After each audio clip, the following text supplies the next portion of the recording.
I do not have a webcam on or anything, so nobody will actually be able to see you, so don't panic yet on there. So what I wanted to talk about was we're going to start in chapter 1, and I want to talk about some of the concepts. There's a lot of terminology. There's a lot of pieces in there. So after today, I'm going to ask not to bring food in here, because when you bring food in here, you can't use your mask, and that's kind of so. Just normally I'm not that way, but here we are kind of in this weird situation. So let me hit the, and I do not think I did this yesterday. Did I introduce my family to you yesterday? Okay. I can't remember because it's so confusing. So skip through that. You don't need to see those little munchkins. So what do I want to do in here? So there's a lot of things we need to learn, and some of it is nomenclature. So one of them is, what is the difference between things like data and information? What is that fundamental difference? Can I have data and not information? Sure. And so we're going to talk about what that is. What type of information systems are we talking about? So this is really what companies are valued on now. Has anybody heard of a tiny company called Google? Have you heard of Yahoo? Most of the companies today are based not on assets, physical assets. They're really based on information. Now, does Google have physical assets? Sure. But if I went and sold them today, are they worth what the company has got its stock price listed at? No. Because the value of that company is based on information.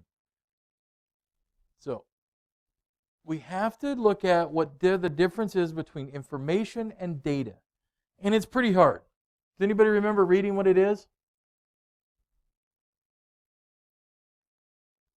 Normally I'd have like treats and throw at you, but I apparently can't do that now in the COVID day. But information is data that has been processed or made to be usable. Data is just raw facts. So if I just handed you a spiral-bound notebook and it's just filled with numbers from front to back, that's data. It doesn't do anything for you. Information, though, is we took that same data and we ran it in a spreadsheet and we added all up the totals, and now you could see what your business made last year. That's information. So information is data that has been processed, filtered, groomed, whatever you need to think about it in those terms, to be usable.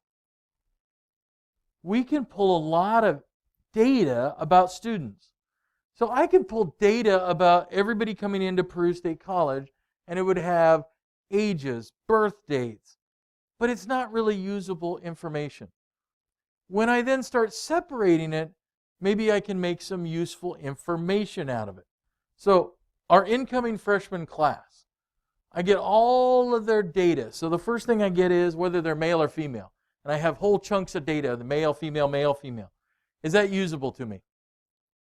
But when I count them, and I go, I counted them, and now I can do a percentage, and I can say, interesting, 56% of the incoming students are, what do you think, male or female? Female. And that would leave how many male? 44, right. That's about the national average. So then we could start to dig down in deeper and study that class and say, okay, now I know a little more about you, and I've turned data into information. Now, it's interesting. Why do more females go to college than men?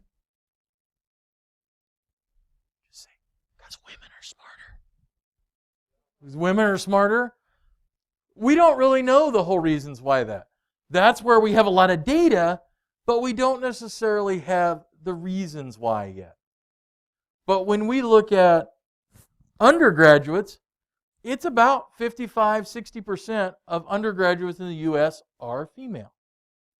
When you look at college graduates, it's even worse.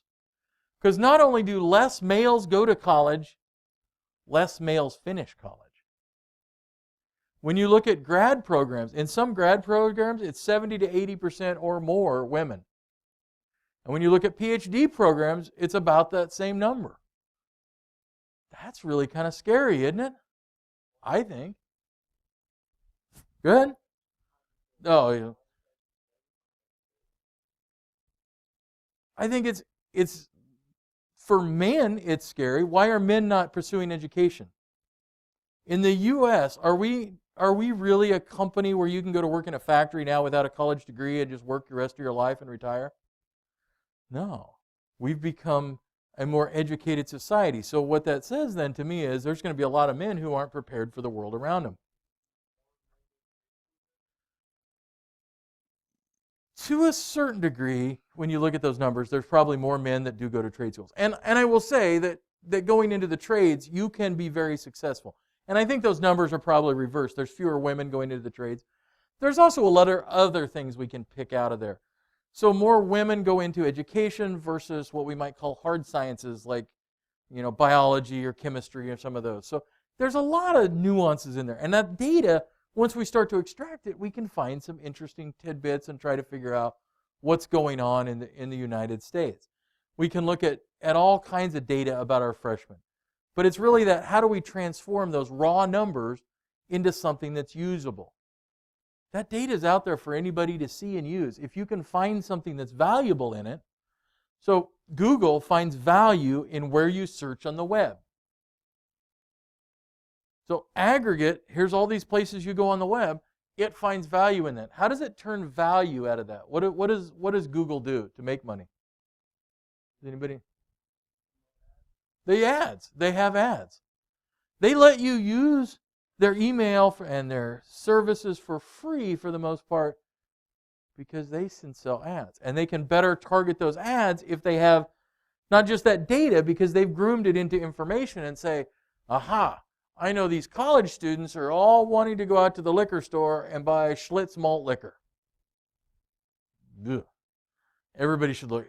Or whatever. The White Claw, is that the latest thing that I see everybody drinking? That's what they're grooming them for. So they're pulling that information and they're grabbing it and they're saying, hey, we can promote that. Your email on campus right now is actually through Gmail. If you didn't know that, even though it says Peru State College, we do that because they provide it to you for free. But is it really free? Because what are they doing with your information about your emails? They don't take individual emails, but they grab every college student they have, and they can kind of sort through and say, hey, these college students are interested in, maybe knitting is suddenly taking a resurgence. And among college students, they see a lot of traffic about knitting. And then they could target ads based on that. There are actually some colleges have taken the Wi-Fi and are actually letting another company manage their Wi-Fi or provide it. Wi-Fi is expensive. Now, you think about at your house, you get internet and then you have a Wi-Fi connection. It doesn't cost you a whole lot. But to provide it for this campus is pretty expensive. There's 500 access points. And we don't have any in this room directly, but if you go in the hall, you'll see them in the ceilings. Each one of those is about $800 are the ones they purchased. The last time they did a Wi-Fi upgrade, they spent, I think, $550,000. That's a lot of money. So if I'm a very large university, I am tempted to do this. And so Metro-Dade College in Miami and several others have done it, where they brought in a company that said, hey, we'll provide all the Wi-Fi for the students. And I think it's every 10 minutes, they'll have an ad that pops across their screen, scrolls down. And so it's not completely intrusive, but you can definitely tell there's some ads and things in there. Well, not only are they providing that ad and pushing it out, but they are also then able to see everything you do on the internet, right? They're probably selling that data. But the college saved, in that case, probably a couple $1 million. But I'm not sure if I'm a student if I'd want that. Would anybody think that's a great idea? Well, that's the thing. It is, because if the college doesn't have to spend, $500,000, $1 million, or however much it costs to do their infrastructure, we all take trade-offs. Most of us probably have a free Gmail account, right? If you don't have one through the college, you also have one through, and you're willing to let that information. If you read that disclosure, you're letting all your data go out. They can't pinpoint you individually, but you're letting that data go out. You're selling your information. And the price of that is an email. Email can be very expensive. So this morning, I was actually at the Nemaha County Courthouse. The provider that provided email for the entire state has decided not to, and so the courthouse had called me and asked if I would come in and talk to them about email. The service that they are going to use for email is going to cost $12 per month per user. That's about the cost of email, what it really costs to provide an Exchange account. So if I'm not getting that much back for free from Google, that's where they're making that money up. And so we're going to talk a lot about those exchanges in here. We make exchanges of cash because we don't want to put it out for our information, for our things in there. So data are raw facts. Information is data that's been processed in some way. So knowledge then is how do we take that information and apply it. So Google is what we call a knowledge-based company. It takes data, manipulates it into information, and uses it to become a knowledge company. So you may also hear the term at some point, knowledge workers. In other words, you have that ability to manipulate and process things into a saleable or a valuable commodity. So there's even a little way we can think about data. And so we're going to look at data in a lot of different ways. So numbers, letters, other characters, alphanumeric data. So that's when you're typing. We certainly have audio data now that is out there. We have images. And we have video. And in fact, video has become so huge, there's companies out there that are storing enormous amounts. One of the biggest companies in the world for video is what? Starts with a Y. YouTube. YouTube stores in a tremendous amount of value. In fact, my guess is when you have a problem and you need a solution to it, you do a Google search and you probably say, hey, there's a video of somebody building this kite or doing whatever task. Because for a lot of us, that makes sense. Hey, I can watch somebody do something. There's value in that. Well, guess who owns YouTube? Google. All right. There is money to be made out of video and images. There's money to be made out of audio. What's the biggest audio service you can think of?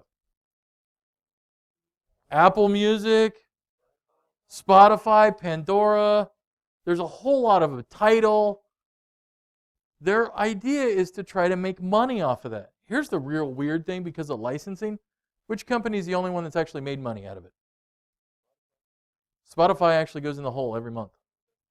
Apple Music. Apple has figured out how to do things very, very well. How many of you have an iPhone in your hand? Oh, pretty good chunk of people. How many of you have some form of an Apple device? You may have a computer, you may have an iPhone, you may have the Beats headphones. Do you know they own Beats now? They bought Beats. They have managed to figure out how to churn money. And it's really that idea of taking information and figuring out how to sell it to you. The part that they don't make a ton of money, they make money on the iPhone, but it's really that software on it, that software piece is where they make money. They sell computers, but they don't sell a whole lot of them. What do they make money on? Selling software and services is where they really, really make their money. I wish I owned a whole bunch of Apple stock that I had purchased a long time ago. But Apple is now the largest company in the world in terms of market capitalization. By far. It's worth over $1 trillion. They are also one of the companies that has more cash available. They do not have any debt. And depending on what time of the year and what time of the day, at some points they have more cash available than our federal government. They are that big. And they have cash. The last number I saw was they have $800 million sitting in the bank waiting to spend. I'll take a chunk of that, right?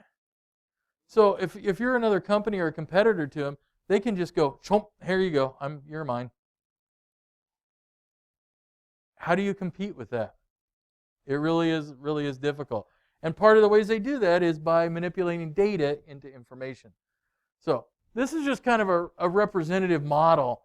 So we take our data, and you think about it going into a funnel, and we're modeling it into something useful. So here, we've modeled it. We transformed it. We translated it. And now we've got it into something that can be usable. So Peru State College it's a business, isn't it? Would you say it's a business? If we quit getting incoming students, would we exist? No.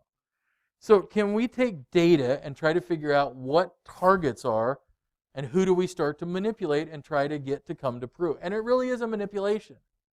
How many of you, Peru is your first choice? Oh. Interesting, not a hand anywhere. Huh.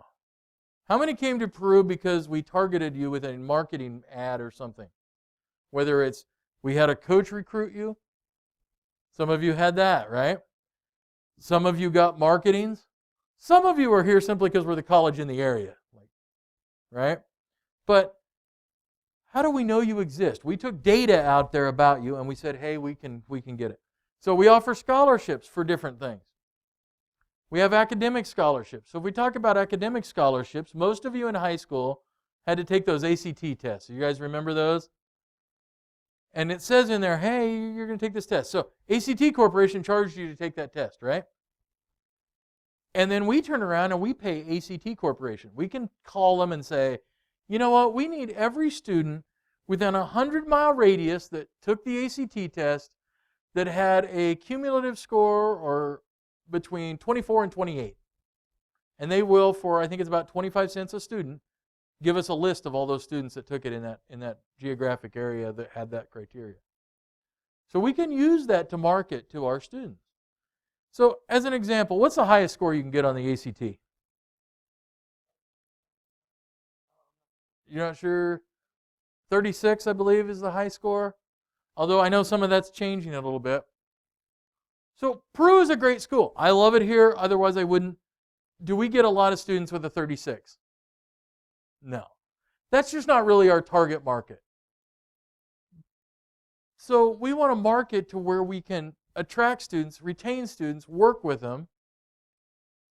So we can manipulate that data to however we want. And we can look at maybe 100 miles isn't the right radius. Maybe we need Nebraska excluding Iowa. And we can do those kinds of things. So you take that data and you manipulate it around until you get what you need out of it.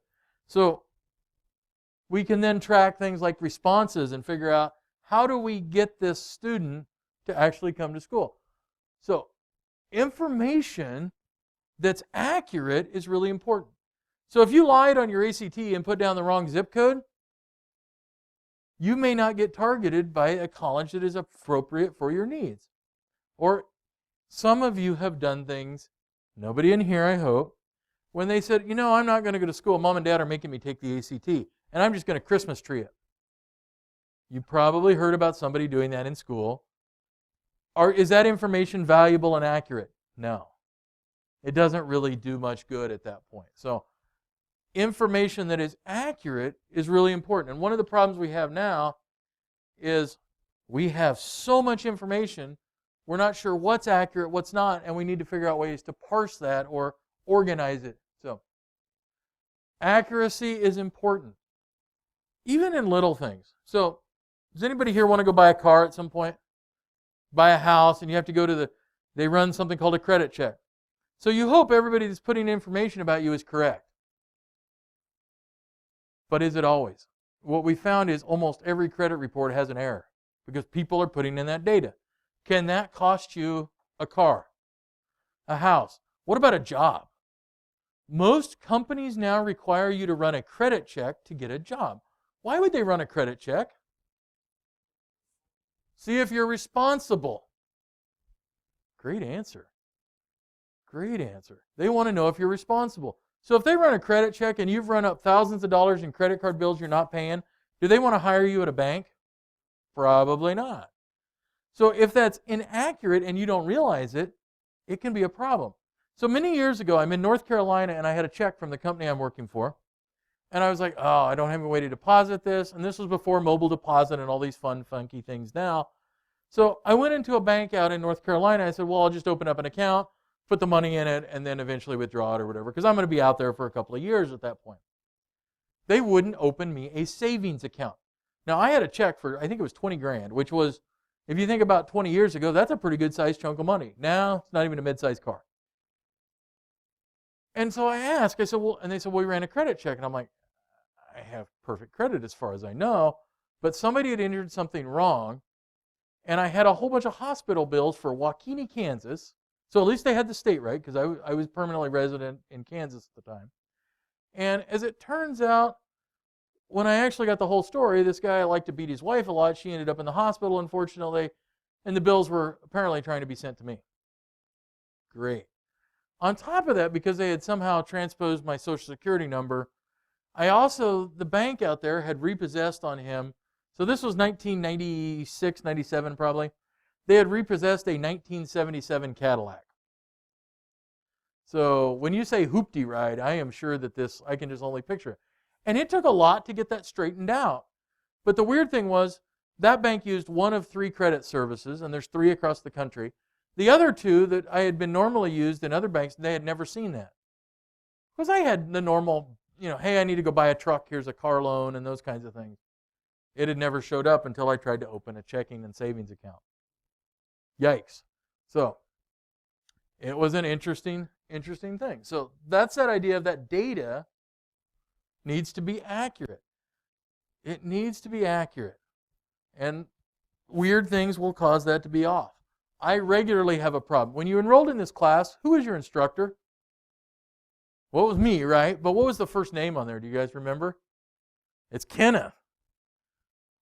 I never used Kenneth, but my parents gave me Kenneth as a first name and then never used it.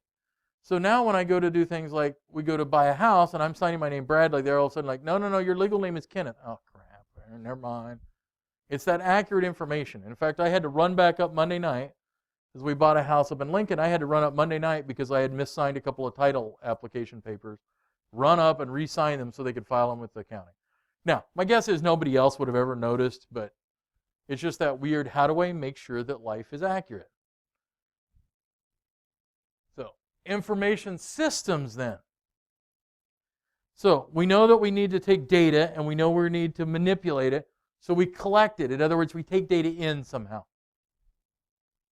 We process it. In other words, we manipulate it somehow to make it usable. We store it. We may send it back out. And we have a feedback mechanism, some way to process that data and see if it's doing what we want it to do. Nowhere in here on that first list do I say computer, do I? Have we had information systems long before computers? Yeah. So think about paper documents. That's an information system. We are taking paper, we are processing it, and you can still run into, in a lot of small towns especially, businesses that are purely paper. So the place I get my oil changed and my light mechanic work done, it's all a paper-based information system. Now, I've tried to tell them the benefits, but we haven't heard that yet. For them, they write up a ticket, it's all paper, so they collected input from me, my name, address, the type of car, all those things. They stored those tickets. At the end of the year, they take them to that accountant. In other words, they're disseminating them to the accountant to try to figure out what kind of a mess they've made. And then there's a feedback mechanism. So the accountant says, oh man, you didn't sell enough oil filters last year. So we have that feedback loop. It doesn't have to be computerized. Now though, are computers expensive anymore? No. Relatively speaking. There's still a lot of money if you're a college student. But, for example, in 1988, I pulled out a Radio Shack catalog that was online. In 1988, a computer from Radio Shack was $7,000. Wow. And it doesn't really do anything, unfortunately. So it could store numbers, and it didn't even have a hard drive. You had to put in a floppy disk to boot it up. Take about 5 minutes to get it up, and then it has the green screen with the characters on it like you've seen in movies. So pricing has gone down on a lot of this stuff, allowing us to put this idea of computerization in more businesses, more organizations, and allowing us to process that data.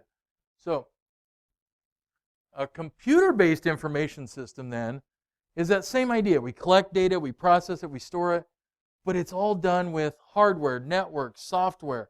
And that's where we're going to concentrate for the most part. But I want you to understand that this existed long before computers. This college used to be entirely paper-based, right? If you look back at 1937, computers weren't really around yet. But the college was here, and you still went and got a college degree, right? Yeah. So how do we do that? And so we also have this idea of technology infrastructure. In other words, all the hardware, software, all the pieces that go into to make that happen. So if we think about our college, for example, we have technology on campus. We have technology off campus, like your MyPSC system. So these are just some pictures to kind of give you that idea. So hardware, monitors, printers, laptops, software, that idea of how do we send that signal back and forth, that network. What's the world's biggest network right now? Starts with an I. The internet. Everybody's fairly connected. Now we'll also talk about how that can be scary, but for right now we're going to talk about all the good parts. So a procedure then is how something is done. Well, you guys have already know that. A procedure is how you do something. It's a recipe. If you're going to make chocolate chip cookies, is there a specific way you have to do that? Yeah. Chris is just like, I just want some chocolate chip cookies. They sound good. So I have to follow that recipe. I have to mix all the ingredients correctly. I have to bake it at the right temperature. So if you're like me, you're thinking, all right, it says bake 10 minutes at 350. So if I got the oven to 700 degrees, it would only take 5 minutes. Have I violated the procedure then, or that recipe? Yeah. And they don't work. I've tried it. Trust me. So that procedure is how things are going to work. So we have to deal with all those aspects of that computer system. How do we operate it? How do we maintain it? How do we deal with security? Is security a big deal now? Yeah. So when we start talking about security a little bit, and I teach a cybersecurity in the spring where we go in a little more in depth, but I will guarantee every one of you has already been hacked. Every one of you.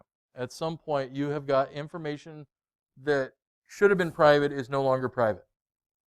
It is a scary world out there. And the problem, or one of the problems, is it happens so often we're just used to it now. Like, oh yeah, they got my social security number again. So we're going to talk about a lot about security in here just because I think it's fairly important. I actually had an email this morning from a former student that graduated last year and said, hey, me and my boyfriend got everything hacked. I think it started with Fortnite. Can you give me a call and try to help us? So I'm sure when I call them and ask them, it's going to be, hey, I used the same username and password for Fortnite as I did on my banking accounts. And so we're going to give you some ideas on how to not do silly things like that. So we also then can group it, so we start dividing that information system. So we start saying, all right, so here's a personal information system. You guys all have personal information systems of some sort. You store documents, you store files, you do things. Maybe you're using GarageBand on your Apple, or you're making movies, or you're doing TikTok videos. That's all personal. We go to group, so that's things that allow us to communicate between each other. So we're going to talk about teams in here and introduce you to teams. Anything that allows you to work together can be really useful. So email is a way that we work together. It's not always the easiest and the best method, but it actually is a way. And then we have this idea of enterprise. So that is large corporations, or even smaller corporations, if you want to think about, that have all those interrelated structures. So customers, internal and external. You may have government agencies. So even though the Nemaha County Courthouse needs 13 emails, their enterprise needs are pretty high. They send out things like tax notices and data that's pretty critical. They need something that will work very well. They don't need Bob's email. And they probably don't need a Gmail system that email is being scanned repeatedly, right?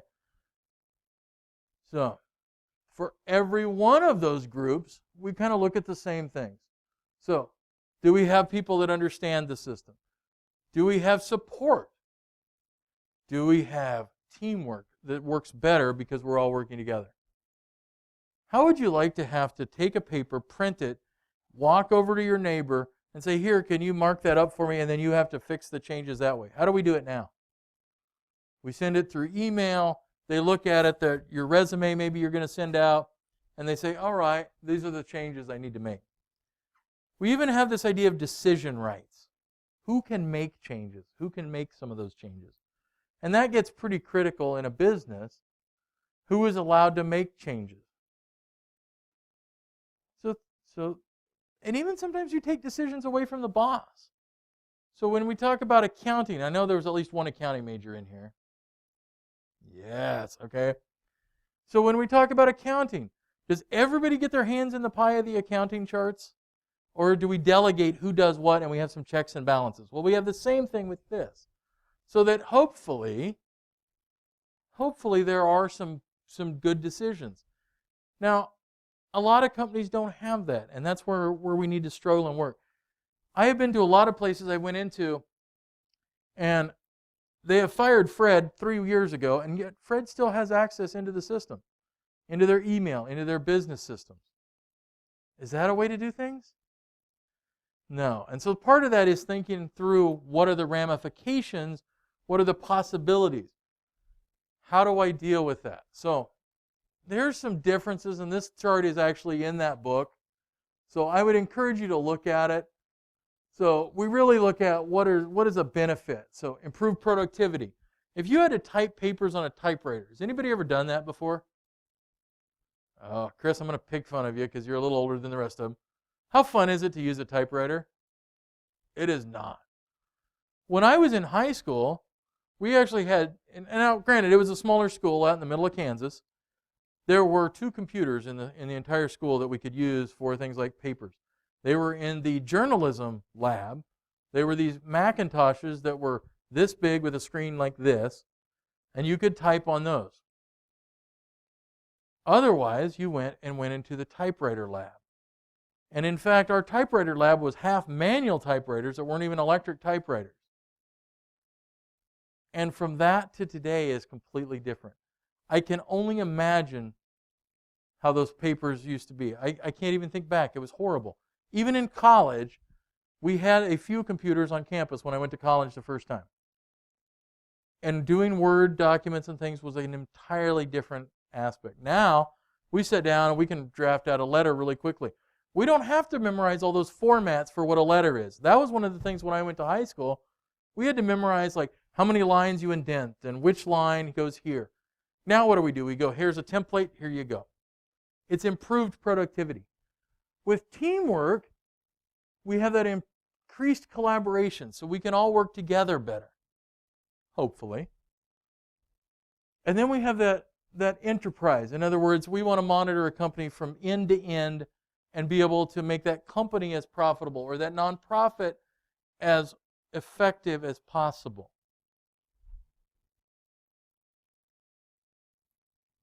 So, organizations are just a group of people. That's pretty common sense. So I know when you read through this, sometimes it's a little overwhelming. But this is a typical organization. And so this is how we will work. So you have external people. So they might be feeding in. You might have a monitoring and control system. You might have outputs, whether it's a good, a service. So if it's a company that makes software, that's an output. If it's a company that makes furniture, that's an output, or cars. All of that sends back data. So how many cars did we produce? Did they run when we left the building? How do we fix some of that? So inputs could be anything from money to supplies to materials. So we're going to talk about all kinds of companies, from companies the size of Ford down to a company the size of Auburn Insurance Company or something small like that. They all have a lot of these same characteristics. We have inputs. We have environmental things that control us. Are we all controlled by the federal government? What are we wearing on our face? This is an environmental control. Somebody else said to wear this. Now, do I think it's a good idea? Yes. But we all get those kinds of controls. Do our businesses, do our customers tell us what to do? Yeah. If I'm Ford and I'm only making hot pink cars, am I going to sell all the cars I need to? No. My customers have some input into what I'm doing. Technology changes have input into what I'm doing. Regulations and laws, so things like environmental laws change. Laws for colleges change. Laws for you change. Tax changes can certainly affect what you are doing and how you are doing it. So all of those go together to form that organization and what's going to happen. So all of those feed into this idea of this transformation process. We change our organization.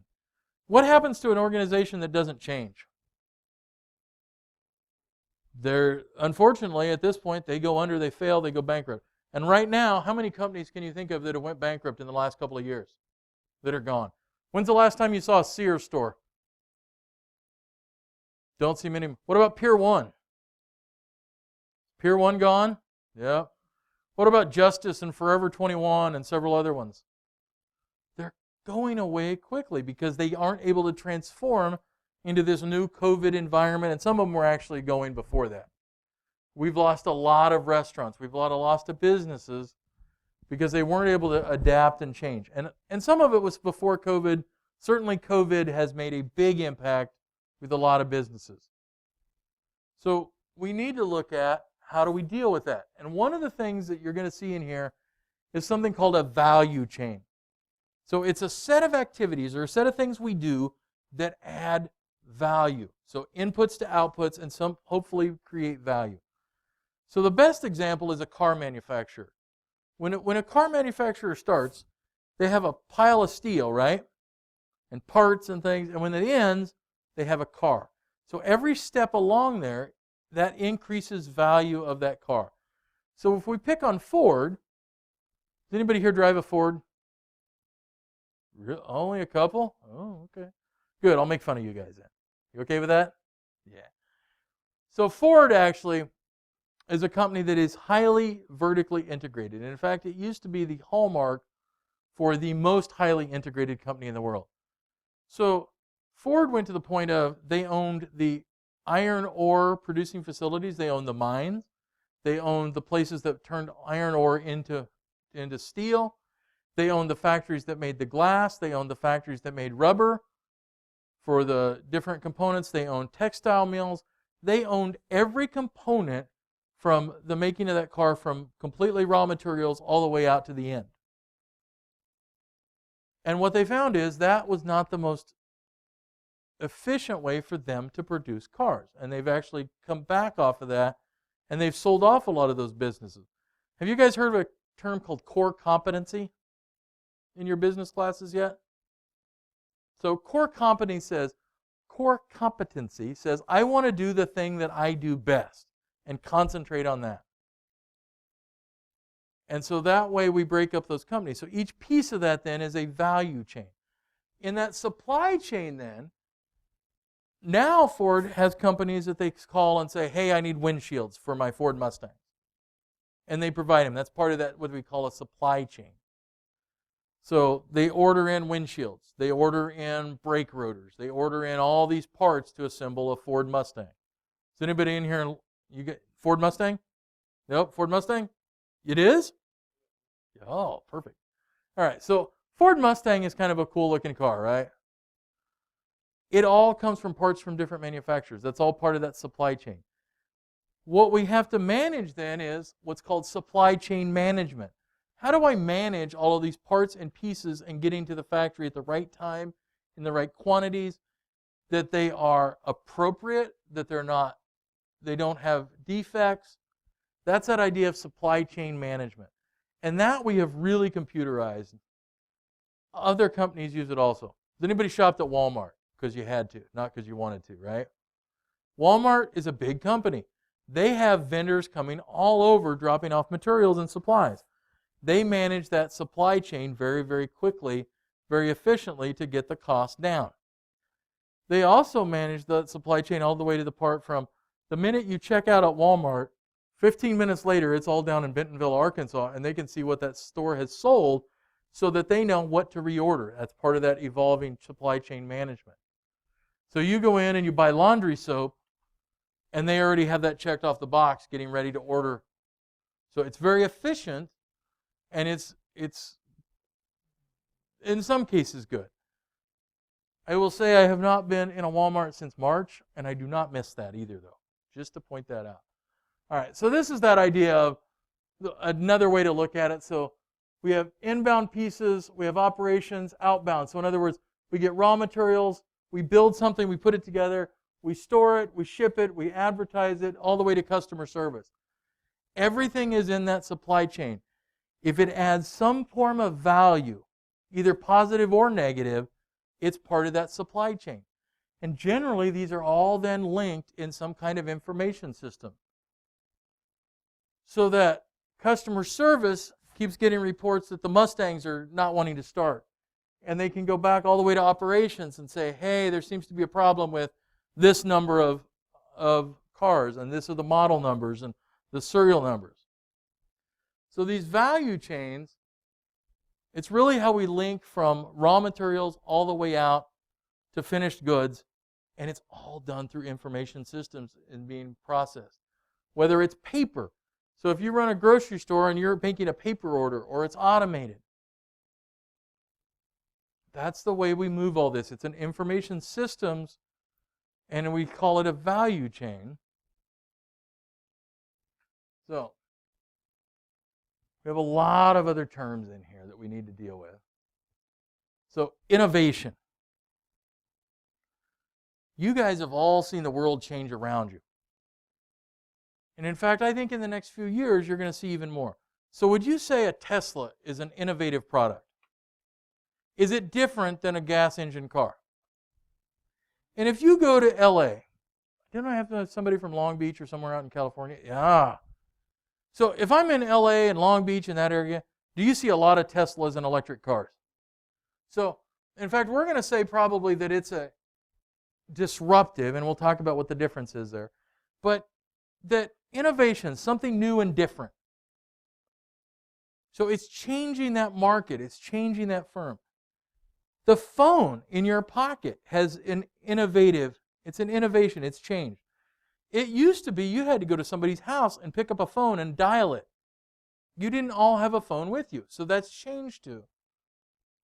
So innovations can do a couple of things. New revenue streams. We're selling new products, increased profits, but it can also do something else. What if we're not able to adapt?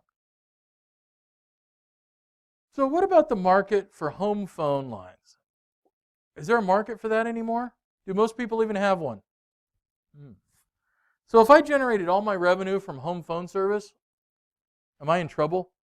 Because I failed to keep up with innovations. If I sold typewriters, am I in trouble? Yeah, so there's a lot of problems. Yeah, you're going to go bankrupt. If I'm Pier 1 and I haven't failed to stay up with the times, am I gone?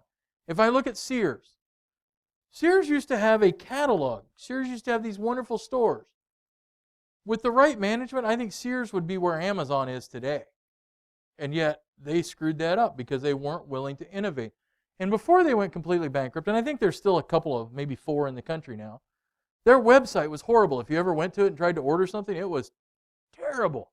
Cannot describe how bad it was. Because they didn't innovate. They didn't put the money into those futures. So there's really 2 types of innovation. There's sustaining innovations. So to keep our company in business, we keep changing things. So we innovate, we change, we update. That's type 1. Type 2 is a little different. Type 2 is called a disruptive innovation. And typically disruptive innovations bring out a new product, typically at a lower price, and maybe not quite as much performance, and they get people to buy it in groves, and it disrupts the market. And I think really in a lot of places, electric vehicles are disruptive. Can I drive an electric car 600 miles across the country without stopping? No. So for a lot of us, it doesn't meet our requirements, but it's a lower cost to operate. They're certainly not cheap, right? If you priced a Tesla or some of those electric cars. But has it changed the market? And now we're starting to see, now you see the electric filling stations all over in Walmarts, and there's ones in Auburn even now. It's changing that market around it. And it started out with, in most cases, a way people said, hey, I'm going to either save money. Sometimes it's an environmental issue. They will peg on those. But it's something that changed the market. Now, sometimes, a lot of times they talk about the low cost. And there are other ones that I don't think started out as low cost. but they certainly have disrupted the market. So cell phones are one. So when cell phones first came out, and some of you were barely born, I remember having a cell phone, and again, we're probably in 95, 96, and those cell phones were not cheap to use. They were literally $1 a minute to talk on them or more. You didn't text. Texting wasn't a thing at that point. And it was the size of a big suitcase in some cases if you carried it around. And then we had what we call the Zach Morris phones, that era, if you guys ever saw Saved by the Bell. But even then, they were really expensive. When I was out working, I do remember some of the cell phone bills. And I had some cell phone bills in the $13,000 to $16,000 a month range. Because it was that expensive to call on them. But did that change the market? Yeah. Because all of a sudden we have phones on us, and it changed the dynamic. And so it doesn't technically fit that low-cost paradigm, but I certainly think cell phones are disruptive to the market. So one that did change and I think was very low cost, has anybody heard of this little tiny company called Netflix? So there was a time when companies like, has anybody heard of Blockbuster? Yeah, some of you are like, there used to be these great big video stores. You'd wander in, you'd rent the video, leave with it, and have to return it, make sure you rewound it. Do those exist anymore? Yeah, Netflix actually started with videos, and they actually mailed them to you. That was their innovation. So instead of having to have a physical warehouse that you went into, you went online and said, I want these videos, and they would send them to you in the mail, and then you would send them back. They still do that, but most people think of Netflix as what now? Starts with an S. Subscription or a streaming model where you get everything delivered immediately to you. But it's interesting, though, because of the cost of those, I see these red boxes popping up now. So now they've made a little machine that's got DVDs in it, and you can go rent the DVD. And I'm going to guess most of you have done that. Yeah. It's kind of convenient. You get a... I'm not sure what the advantage is other than it's maybe a little cheaper. Every time I've ever tried to rent one, it got about 3/4 of the way through, and then the disc would keep skipping because it was all scratched up. So, how do we change things? How do we change things? Oop, didn't move ahead. Thank you. Couple things. All right. So, the most radical way we can change our business is something called redesign or business process reengineering. And so this is, we take that entire group. So maybe we're Netflix, and we said, you know what, we're going to completely change how we send you DVDs. We're going to change the company completely upside down. That would be that idea of re-engineering. So some companies have done it, and it's very successful, but it is truly a horrifying process if you're working for a company when they do that, because everything you've known and those processes that you're used to and how we do things have all changed. It's also the way we can get the furthest ahead sometimes. If you are, for example, a college that is stuck in the way that they've done things since 1947, that may be the way that you need to make a radical shift in how you change things. So the other model is this idea of continuous improvement. So hopefully, if you really got a company that's willing to make changes, and they're changing all the time, this continuous improvement actually works really, really well. Because you're never that far behind. You're always keeping up, taking care of things, and you're not doing things like we used to do here. Not even that many years ago, there were paper forms that we would have students fill out that then somebody would have to type in to a computer.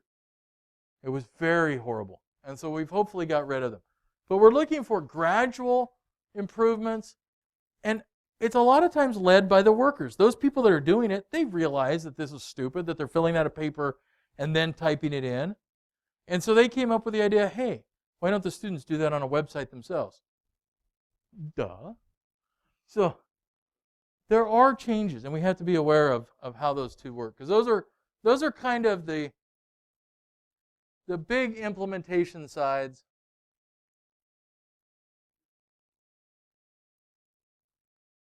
So I'm kind of jumping ahead because I'm looking at the clock here, and there's a lot of materials in there. So Leavitt's Diamond, there's actually a video that I want to make sure that you go watch for the video, and that will probably help you. understand that idea. So in that list, and I'll show you back where that's at. So you'll see a video about this, and it's really that idea of how any change in one area drives change in another. If I change people, it probably changes how they work. If I change the structure, it probably changes how people work, or it may even change the people. And sometimes we have to change people, and that's kind of the horrible side of change. Have you ever ran into somebody who just wasn't willing to change in the way they did things? We have. And that phrase, well, we've always done it this way, is usually the key to that. Sometimes, to make changes in our organization, we have to make changes in that organizational structure, and sometimes in personnel. Sometimes people, unfortunately, are an impediment to change.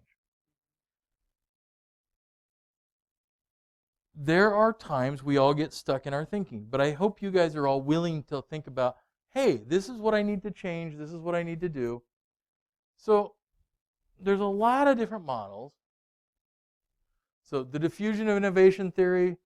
So in other words, this is kind of where, as a company, most of the time, we don't want to be out here on the very leading edge of new things, but we also don't want to be at the back.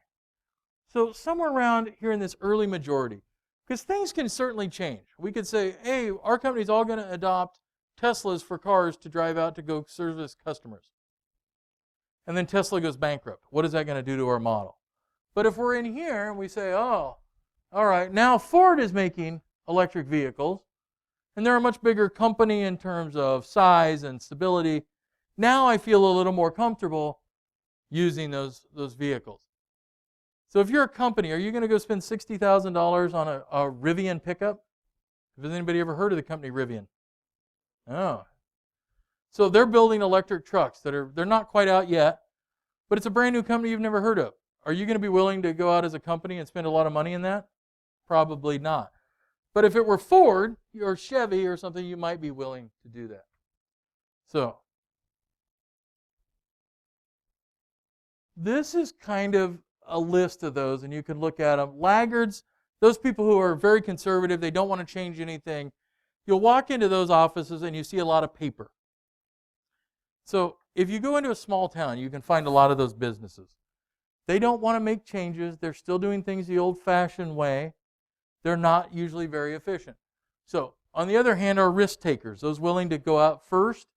And sometimes they go out and it works very well. Sometimes they go out and they crash to the ground because it's too new. So my advice for businesses, I want to be in kind of that early adopter. That gives me that potential profit, maybe early majority area. I don't want to be the last one to the table. So I don't want to be the last motor company that brings out an electric vehicle. I don't think that's going to be really good for whoever that is. But I also maybe don't want to be the first company. And right now that first company is Tesla. Is Tesla really profitable as a car maker? No. And in fact, projected, it may never be. But is it certainly innovative? Are they kind of cool? Do I want one if I won the lottery? Probably. I'm still not sure that it fits my needs out here, because I regularly drive 300 to 400 miles a day. They're not quite there. They get up to a 400-mile range, it fits my needs a lot better. So we're there. We think about innovative products, and you can think of all kinds of ones that have come out and crashed and you don't see anymore. Technology has allowed us to bring out a lot of websites and new ideas and new thoughts. Some of them succeed. Some of them succeed really well. I wish I would have had Google. But there's a lot of those. 90% of them probably fail in the first year. And you see that. Look around at small businesses around you and look how many of them fail. So what we're trying to do is get you guys to think in terms of, how does a business operate? Where do I find sustainable employment? How do I make a change in that employment when you're there? So part of that is becoming a successful knowledge worker or information systems worker. And so that's where we're going to do a lot of concentrating on. So these are some of the kinds of things. And a lot of you are already there. But what I want to do is really focus on this idea of, environmental change for you. The idea that you're going to change and live and learn and never stop learning. And those of you that are in college going, man, I can't wait to graduate so I never have to open up a book or read or learn again. Well, you're not quite in there. Able to adapt to organizational changes. So be flexible.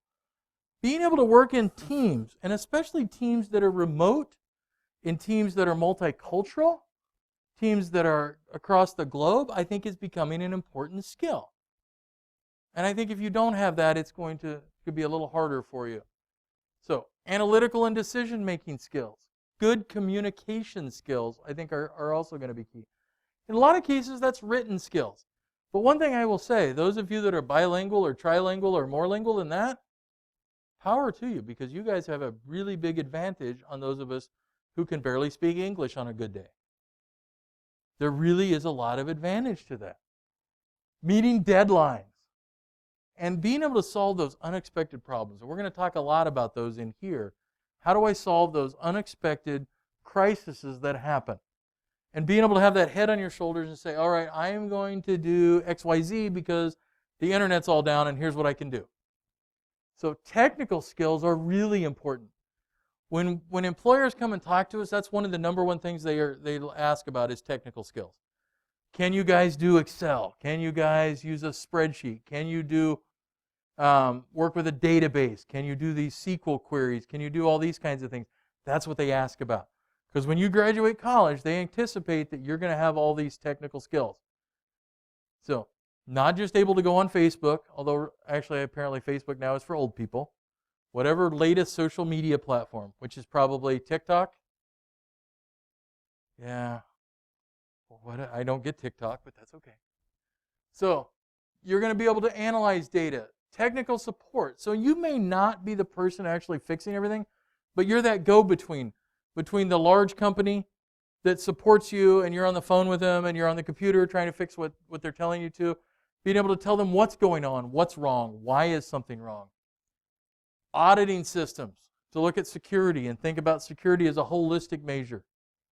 If you're the company that just lost $13 million in Omaha because you sent a check essentially over to China to a terrorist organization, probably not going to be around there very long, and that company may not be around. So that's a real case that I was at a security conference that an FBI agent out of Omaha was talking about. There was a company recently in Omaha.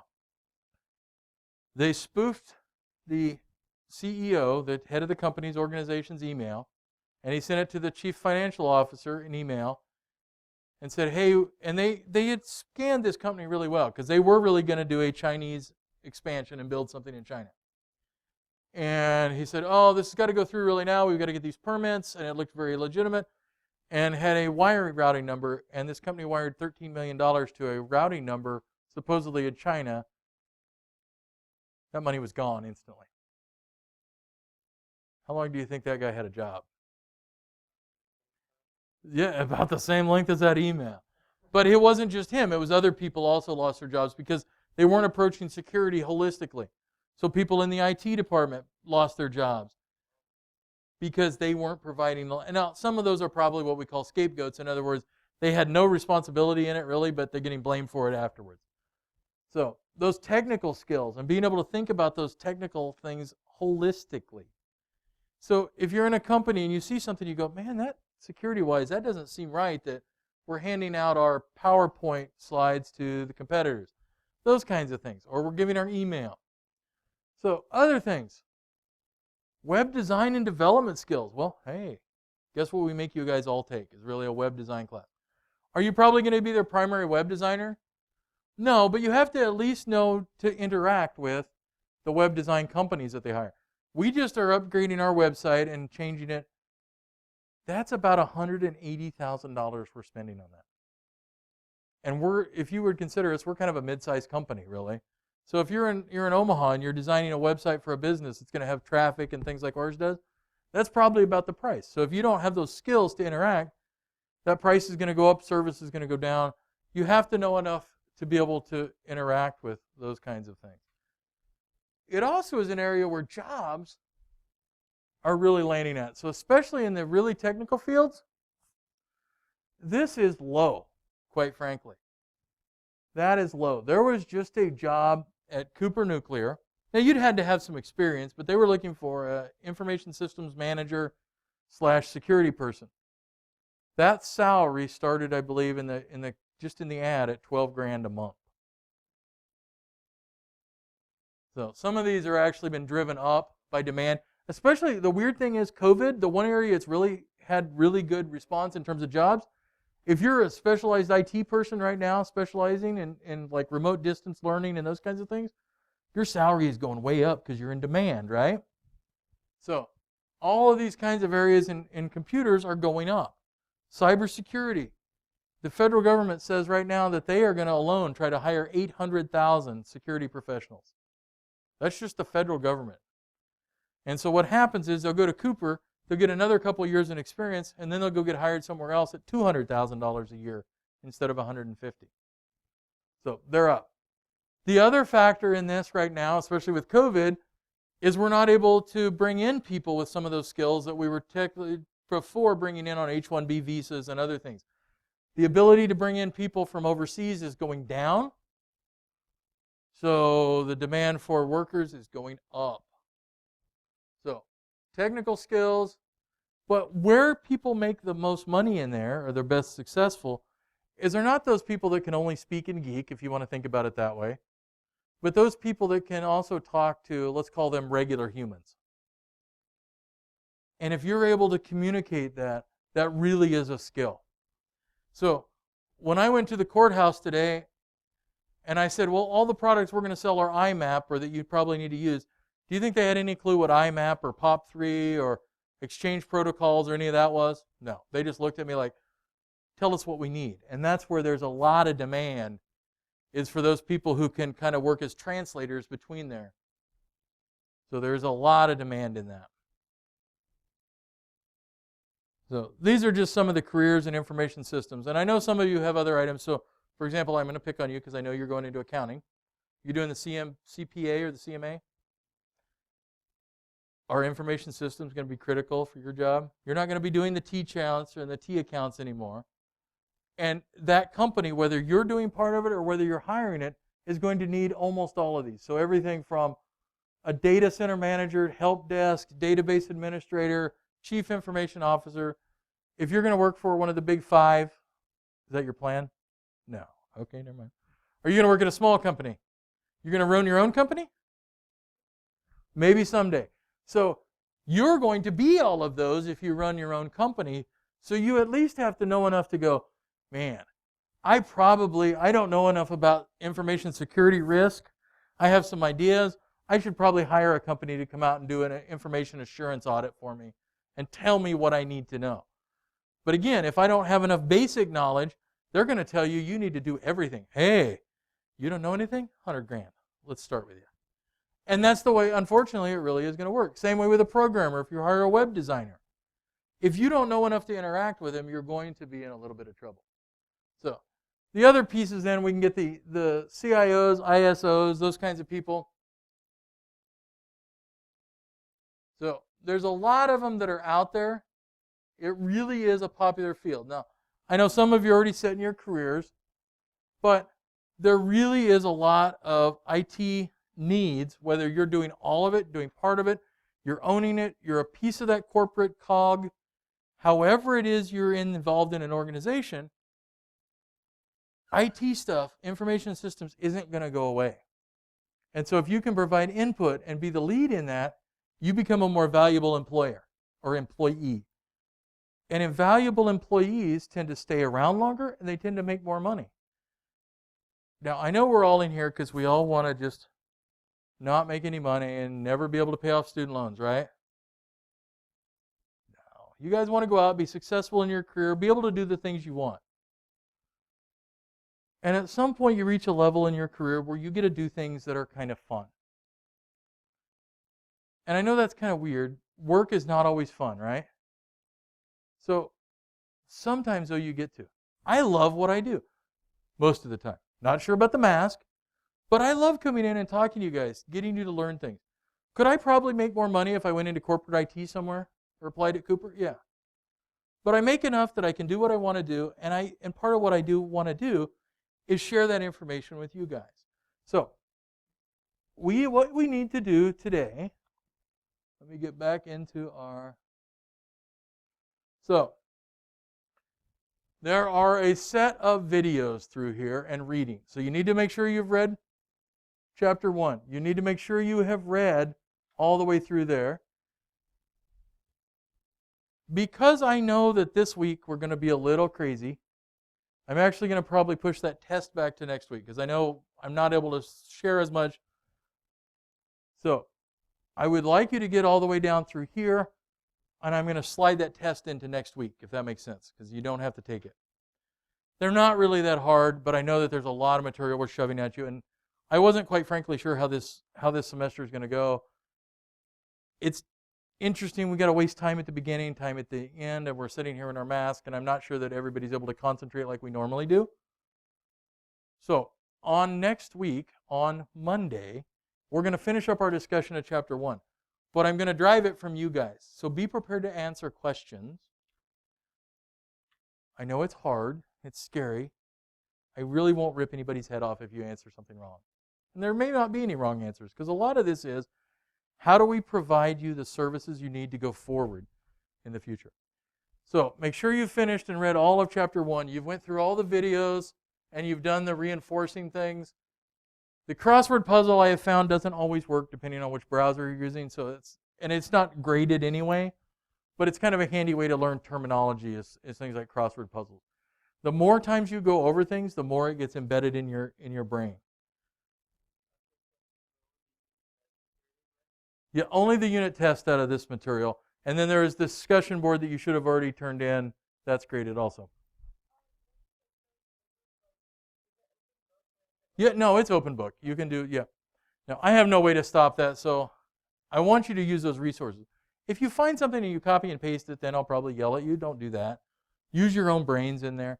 These are just really multiple choice, just making sure that you've actually read the book. And they shouldn't be really horrible.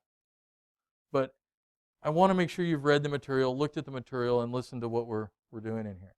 Because what I would love, I really don't like to just lecture. I'd love it if we started asking questions and I said, how about Leavitt's diamond? Can somebody tell me? And then you start looking at it that way. So, but I know this first week is hard. We're all kind of in a limbo about how this is all going to work, right? If you've watched the news, I've already seen several colleges have went virtual at this point already. So I don't know what's going to happen. I know that we've already had some of our own students testing positive or in quarantine.